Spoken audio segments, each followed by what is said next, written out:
We've all been there. You see an amazing game on Steam Early Access, go to the store page, and you see the mixed reviews. There's nothing particularly bad about mixed reviews, but it's enough to make you click. Regardless of all the positives, you see the negative reviews and you wonder, what's wrong with this game? Is it worth my money and time? Well, that's what I hope to discuss in this spin-off series of What's Wrong with Starbase, where we take a broad look at events in development that led to this game struggling in early access. Consider this more of a discussion than a conclusion of sorts, as this game has only been in early access for just nearly a year now. Although with recent events, some have concluded their time with Starbase already, and for good reason. I'm Wicked Wiz, being a man of my word and standing on a spaceship piloted by a man called Crispy Chestnuts for some reason. I've been away due to the disease that shall not be named, and I'd like to say a massive thanks to my patrons who continue to support my terrible upload schedule. Anyway, what is Starbase? Well, it's a self-proclaimed space MMO with ship and station building, sandbox style exploration, resource gathering, rare but intense combat, and even its own coding language called YOLOL. It's a really cool concept that had, and with hope still has, a lot of potential. I've not played this game nearly as much as some people probably watching this right now, so I did the next best thing and jumped into the Discord. And as a result, I met some really cool people who shared a bit of the history behind development, as well as the state of Starbase right now. This game has been in development since sometime in 2014, and has been developed by an indie studio called Frozen Byte. Frozen Byte was founded all the way back in 2001 and released their first game called Shadowgrounds in 2005, with their less favorable sequel, Shadowgrounds Survivor, in 2007. If you recognize this logo and you haven't played Starbase, then you've most likely played their hit game series Trine, the fantasy action co-op puzzle platformer. And looking at Frozen Byte's portfolio, it's clear that they have experience with multiple different genres, but nothing would be more ambitious than what they wanted to do with Starbase. Since 2014, the game was said to be in development for about 5 years, with most of the development centered around the custom-built engine. It wasn't until the 28th of May 2019 where people would bear witness to the official announcement trailer for this game. This trailer had everything that a Space Engineers fan would ever want. The sheer scale of it all, with players socializing, building their own customized ships, going to war. It was a sight to behold and had a lot of people excited. Even better, they were confident enough to say that this game would be released to early access sometime in the same year of 2019. So here we are seeing this amazing concept that came out of nowhere and being told that we'd be able to play it very soon. As a side note, they also announced their Discord, so many people were interested and had a place to learn more about the game and get hyped for it. After this, the months go by, videos on their YouTube channel came out showing progress and features, and everybody is looking forward to trying it out. But then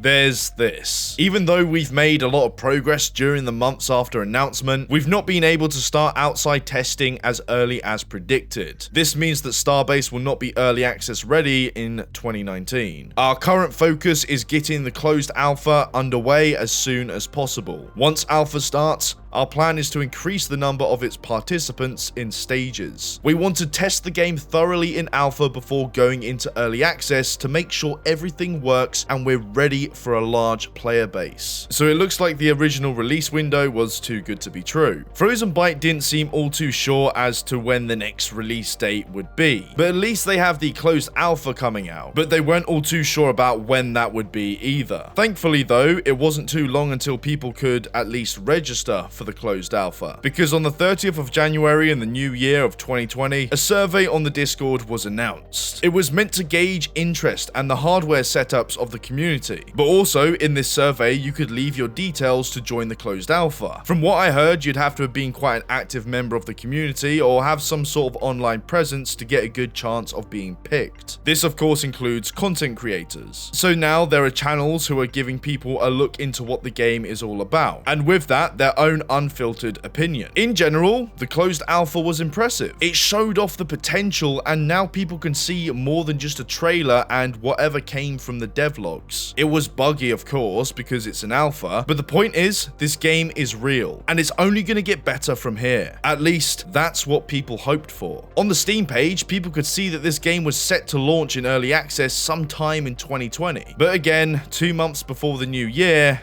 that didn't happen. Instead, they announced this. Starbase has a new early access release date target, Q1 2021. We hope to bring you the best possible experience when early access becomes available, so we thank you for your patience and support. They go on further in a post on their forum to say that this will give them more time to better prepare the early access, along with adding fast travel gates, a player-based economy, as well as fixing bugs and working on other improvements such as a tutorial for new players, which we'll talk about in a minute. Now, they say that it'll be released in Q1 of 2021, which means sometime in January, February, or March. Well, those months went by, and in June, with people wondering what the hell's going on, they made another announcement about it, confirming that it would in fact be released on the 29th of July 2021. And finally, it happened. The game was released at the price of $35 with a 10% discount in the first week, and now anyone can try the alpha for themselves. One of the most impressive things to point out about launch is that there were nearly 10k people online at the time, building ships, teaming up, fighting, and so on. Minus the bugs here and there, the server held up pretty well, and it did prove that a game like Starbase is possible. But the launch wasn't perfect, with a bunch of features missing from closed alpha. To name a few, the market was stripped and reduced to a pointless empty space, where in closed alpha you could get parts for your ship. However, this functionality was swapped out for crafting benches and a grindy research tree. A new build feature called Easy Build was added on release but wasn't even seen or tested in closed alpha, so it came as no surprise that it was just a bugged out mess, and is still pretty terrible, at least for the shipbuilding today. Station building was apparently much better in closed alpha and ended up being a shell of what it was after release. They also removed ores that were required for you to buy certain ships in the ship shops. Although they eventually fixed this later on, players at the time who reported that their ship was missing would request these inaccessible ships as compensation, the same ships that would require these non-existent ores, and would still receive them from the devs, meaning that players that had these ships could just sell them off at a massive profit. I was also told of a massive ship graveyard at spawn. What you see on screen right now is nothing compared to what it was then, but players would abandon their starter ships once they ran out of power, not being aware that all they had to do was replace the fuel rod, something that wasn't mentioned in the tutorial until a couple months later. These are just some examples of what went wrong on the early access release, and besides the bugs that Frozen Byte fixed weeks after, the game to many didn't look like the game they were expecting. Moving forward, in August they would launch their PTU. The developers would use this as a way to test new updates with current players before releasing said updates on live. The idea is that once it's been tested and it's ready to go, you would then push it to live. Players could also jump into this version of the game and test ship builds for free, skipping the resource grind on the live server. One of the main issues with this is that with a player base already in decline, the PTU would begin to split it. This would only intensify later on as more updates ended up on the PTU, but wouldn't be released to live for months on end. A lot of these updates were tested and ready to go, but for whatever reason, were never pushed to the actual game that new players would be jumping into for the first time. It got to a point where you could play an essentially outdated live version or a more up-to-date test version. It was so bad that even the devs weren't sure whether to host events on live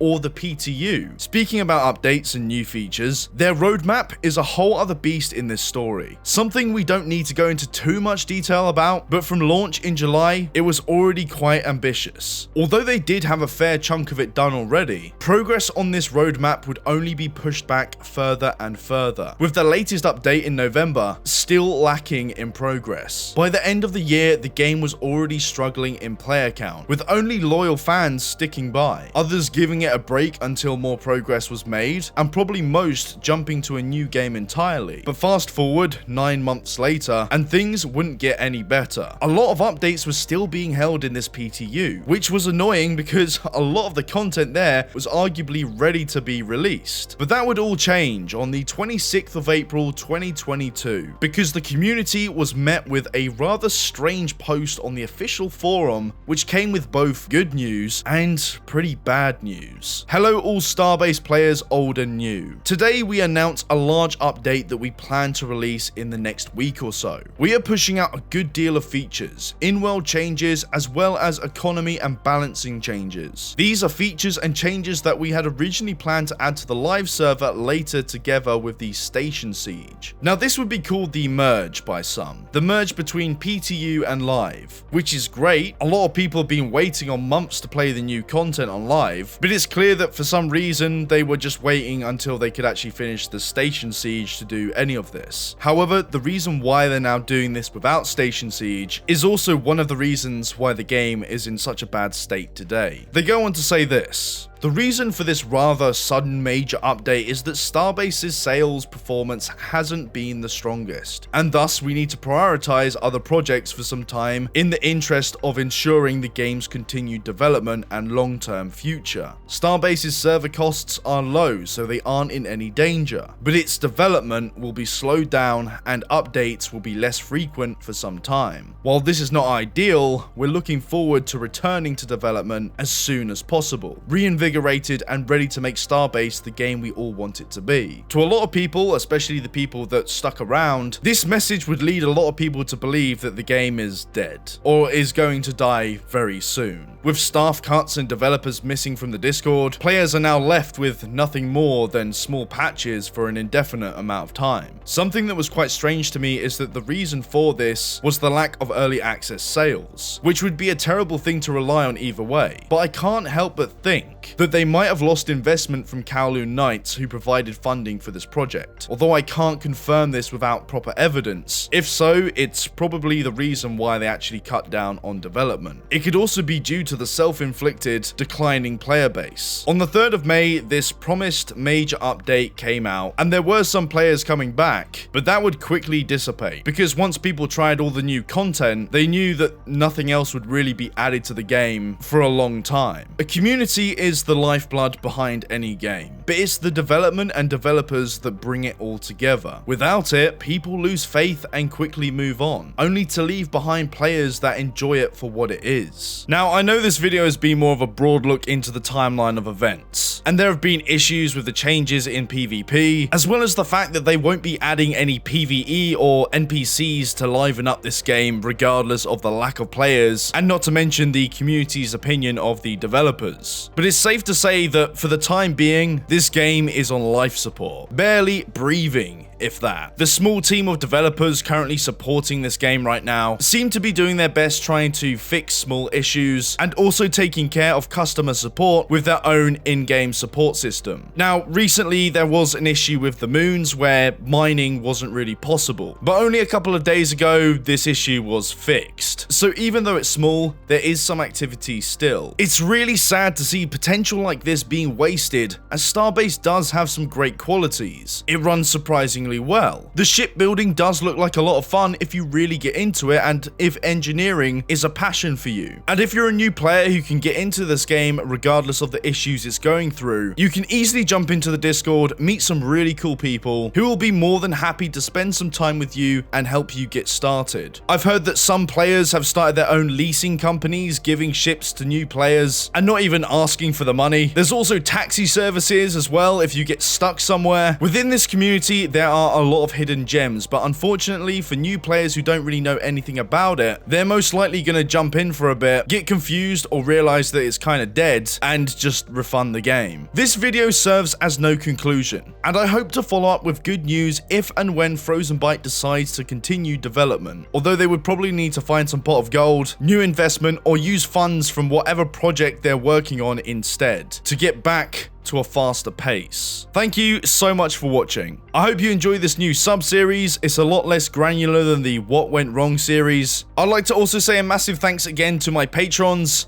and a special thanks to my Wicked Slayers and Cyber Wizards. The FBI, Negadan, Kex, Haladren, and Chasar Melvin, Alex Caprol, Alf Martin, Artistical, Basto, Finra, Gibbles by the Dozen, Lynn Kerr, Mark Nen, Mr. Pine, Rare Alex, Spooky, and Tristan McGowan. You're all awesome, and I'll see you guys in the next one where I actually stand on your CPU. I'm not kidding.